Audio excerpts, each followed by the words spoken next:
The Psychology of Marketing. How Marketers Trick Us into Buying More. Book by Harinder Singh Peliya. कभी सोचा है कि जब आप मॉल में सिर्फ एक शर्ट लेने जाते हैं तो आखिर में आपके हाथ में 3 बैग कैसे आ जाते हैं? या फिर आपने किसी ऐप पर एक चीज़ खोजी और अगली ही बार वो हर जगह आपकी स्क्रीन पर दिखने लगती है? क्या ये इत्तेफाक है? नहीं। ये है मार्केटिंग की साइकोलॉजी। मार्केटिंग का असली मकसद क्या है? आपको कोई चीज़ बेचनी नहीं, बल्कि आपको खुद उस चीज़ की चाहत पैदा करनी है। हरिंदर कहते हैं कि एक अच्छा मार्केटर कभी सीधे प्रोडक्ट नहीं बेचता। वो आपकी भावनाओं, डर, उम्मीद और सामाजिक पहचान को टारगेट करता है। एग्जाम्पल: जब आप आईफोन खरीदते हैं, क्या आप सिर्फ एक फ़ोन खरीद रहे हैं? नहीं, आप स्टेटस, क्लास और प्रीमियम एक्सपीरियंस खरीद रहे हैं। मार्केटिंग हमें महसूस कराती है कि बिना उस चीज़ के हम अधूरे हैं। और यही है असली खेल। सेक्शन 2।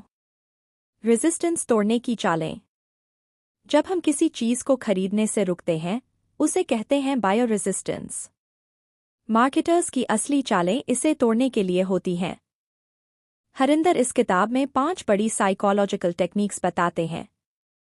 1. स्कैर्सिटी, कमी का डर। सिर्फ आज के लिए 5 आइटम बचे हैं। एग्जाम्पल: अमेज़ॉन पर ओनली 2 लेफ्ट इन स्टॉक देखकर ही हम जल्दी ऑर्डर कर देते हैं। 2. सोशल प्रूफ, सब लोग ले रहे हैं तो कुछ अच्छा ही होगा। उदाहरण: 1 लाख लोगों ने इस कोर्स को ज्वाइन किया है। 3. अथॉरिटी, जब कोई एक्सपर्ट एंडोर्स करता है, जैसे doctors recommend this toothpaste. 4. Anchoring, पहले एक महंगी कीमत दिखाओ फिर सस्ता ऑप्शन दो, जैसे एक वेबसाइट पर पहले 5,000 रुपये लिखा होता है, फिर उसे काट कर 1,999 रुपये किया जाता है। 5. डिकॉय इफेक्ट, आपको एक थर्ड ऑप्शन दिखाकर कंफ्यूज करना। स्मॉल 50 रुपये, मीडियम 90 रुपये, लार्ज 95 रुपये, आप कहेंगे भाई लार्ज ही सही है।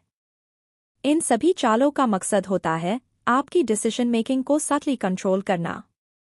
सेक्शन 3। प्रोडक्ट से पहले साइकोलॉजी। मार्केटिंग सिर्फ प्रोडक्ट की बात नहीं करती, वो बात करती है आपकी ज़रूरतों और डर की। हरिंदर बताते हैं कि हर खरीदने का फैसला किसी इमोशन से जुड़ा होता है।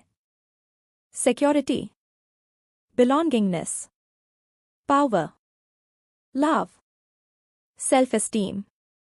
उदाहरण: फेयरनेस क्रीम्स लड़कियों को नहीं बेचती क्रीम, वो बेचती है एक्सेप्टेंस और कॉन्फिडेंस। मार्केटिंग हमें हमारे डर से कनेक्ट करती है, फिर उसी का सल्यूशन देती है।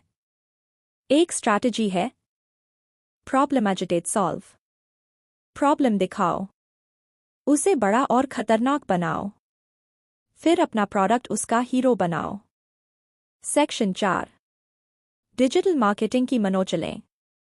डिजिटल मार्केटिंग में साइकोलॉजी का इस्तेमाल और भी तेज है। रीटारगेटिंग एड्स, आपने एक बार जूते देखे और अब हर जगह वो ही दिखते हैं। ये है रेपिटेशन और फैमिलियरिटी का खेल। पुश नोटिफिकेशंस, एफओएमओ क्रिएट करना। Last chance to grab 70% off. Personalised emails, dear Suman, you forgot this in your cart. Name use करके पर्सनल टच दिया जाता है। यूएक्स यूआई डिज़ाइन, बटन का कलर, साइज, प्लेसमेंट सब साइकोलॉजी से तय होता है। बाय नाउ बटन लाल क्यों होता है? क्योंकि लाल ध्यान खींचता है और अर्जेंसी दिखाता है। Section 5। Ethical marketing versus manipulation. Harinder Singh Pelia इस किताब में सिर्फ चालें नहीं बताते, वो एक बहुत ज़रूरी सवाल भी उठाते हैं। क्या ये सब मैनिपुलेशन है या बस समझदारी से किया गया मार्केटिंग? मार्केटिंग और मैनिपुलेशन में फ़र्क है। मार्केटिंग आपकी प्रॉब्लम का समाधान देती है। मैनिपुलेशन आपको बिना ज़रूरत के कुछ बेचता है। हरिंदर एथिकल मार्केटिंग की बात करते हैं, जहां ऑनेस्टी, ट्रस्ट और कस्टमर वैल्यू को सबसे ऊपर रखा जाता है। कंक्लूजन: आप अब स्मार्ट बायर बेन। तो अब जब भी आप कोई खरीदारी करें, एक सवाल पूछें, क्या मैं ये खुद चाहता हूँ या कोई मार्केटर चाहता है कि मैं ये लूँ? द साइकोलॉजी ऑफ मार्केटिंग एक किताब नहीं, एक आंख खोलने वाला अनुभव है। हरिंदर सिंह पेलिया ने हमें वो लेंसेज दिए हैं जिससे हम हर ऐड, हर ऑफर और हर ईमेल को डीकोड कर सकें। मार्केटर्स के लिए ये किताब एक स्ट्रैटेजी गाइड है और कंज्यूमर्स के लिए ये है एक सर्वाइवल मैनुअल। अब आप सिर्फ खरीदार नहीं हैं, आप हैं एक स्मार्ट बायर जो जानता है कि दुनिया कैसे बेचती है और कैसे खुद को बेचा जाने से बचाया जाए।